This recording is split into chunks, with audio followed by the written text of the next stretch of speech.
just almost kind of second guessing what somebody who's listening's question would be next is how did you I guess one, find or understand your core, and secondly, then how did you expand on it? So is there anything from your story that others could learn or try for themselves?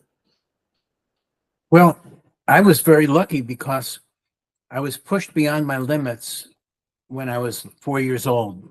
My limits were, I had unbearable stage fright, and I was in no way attracted to being up on stage.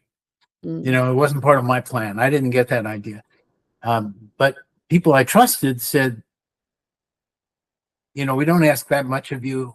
We give you much more freedom than other children have.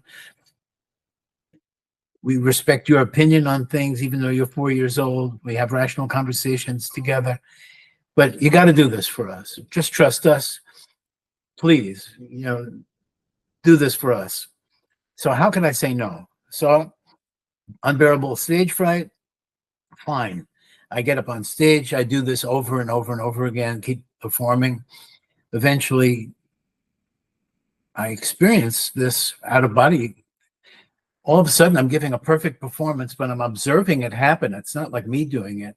I'm floating in this space above my head, behind my body, looking down on me, the blinding light, you know, the spotlight. You can't really see the audience. You can see the first couple of rows a little bit. I'm looking at the scene, and here's Billy giving this great performance, and I'm enjoying this more as a spectator than anything else, but I'm really enjoying this. What is this? This never happened to me before. What's going on? So I had this provocation to investigate myself. What's going on in here? Can I possibly live that way all the time? How would that work? How would I get there? So that became like an obsession. And so people, you know, my parents would put me to bed at whatever time it was appropriate. And I would lay there with my eyes closed, pretending to be sleeping, but my mind would be going a mile a minute. And I didn't get much sleep, but I made a lot of progress in metacognition and, you know, watching my mind work. And, you know, there's a feeling that's interesting.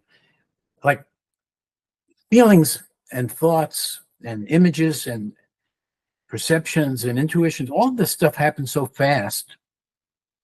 We don't try to pay attention to it because it seems impossible.